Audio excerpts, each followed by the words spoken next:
Bismillahirrahmanirrahim. Segala puji hanya milik Allah. Kita memujinya, memohon pertolongan, memohon ampun, dan berlindung dengan kekuasaan Allah dari keburukan-keburukan jiwa dan amalan kita. Barang siapa diberi petunjuk oleh Allah, maka ia tidak akan tersesat. Barang siapa disesatkan oleh Allah, maka ia tidak akan mendapat petunjuk selain darinya.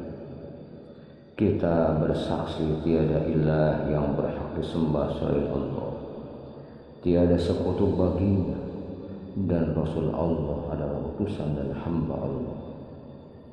Amma ba'd. Jika as-sunnah an-nabawiyah adalah wahyu dari Allah Subhanahu wa ta'ala sebagai penjelas untuk kitab Allah, perinci hal-hal yang global sebagai dasar untuk mengamalkan Al-Quran, maka dengan itu wajib mengikuti as-sunnah. Allah Subhanahu wa ta'ala memerintahkan untuk mengikuti dan mengamalkannya melalui nasy Al-Quran di berbagai tempat. Maka dari itu, menjaga as-sunnah, menyebarkannya, dan mengetahui makbul di dalamnya adalah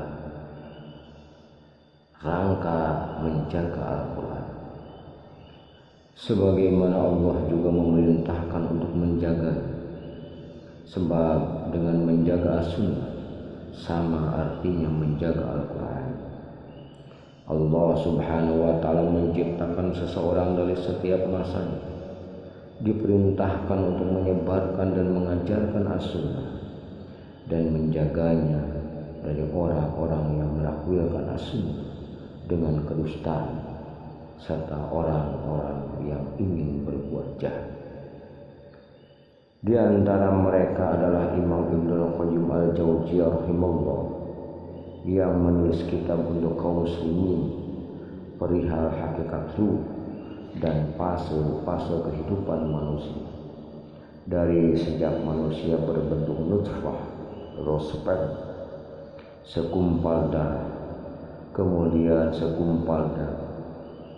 Salah satunya adalah tentang hakikat ruh, membahas persoalan ruh dari berbagai pendapat, kelompok-kelompok yang ada, sehingga pendapat-pendapat mereka banyak terdapat kerancuan dan kesalahan. Allah Subhanahu wa ta'ala memberi petunjuk kepada pengikut Rasulnya, ahli sunnah Rasulullah sallallahu alaihi wasallam. Ketika terjadi perselisihan dalam kebenaran, Allah memberi petunjuk kepada hamba yang ia kehendaki menuju jalan yang lurus. Abu Al-Hasan Al-Basri berkata, ruh adalah jasad, namun ia adalah jiwa.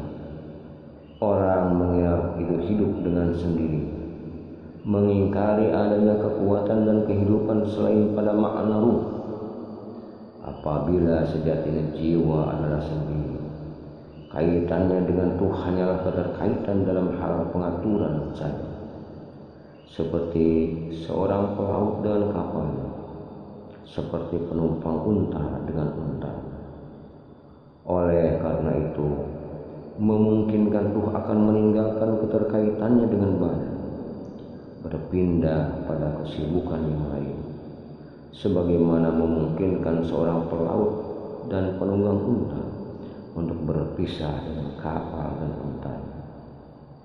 Apabila jiwa itu adalah jasad, maka antara keinginan seseorang untuk menggerakkan kakinya dan sampai menggerakkannya akan membutuhkan waktu untuk mengukur gerakan dan berat pada jasad.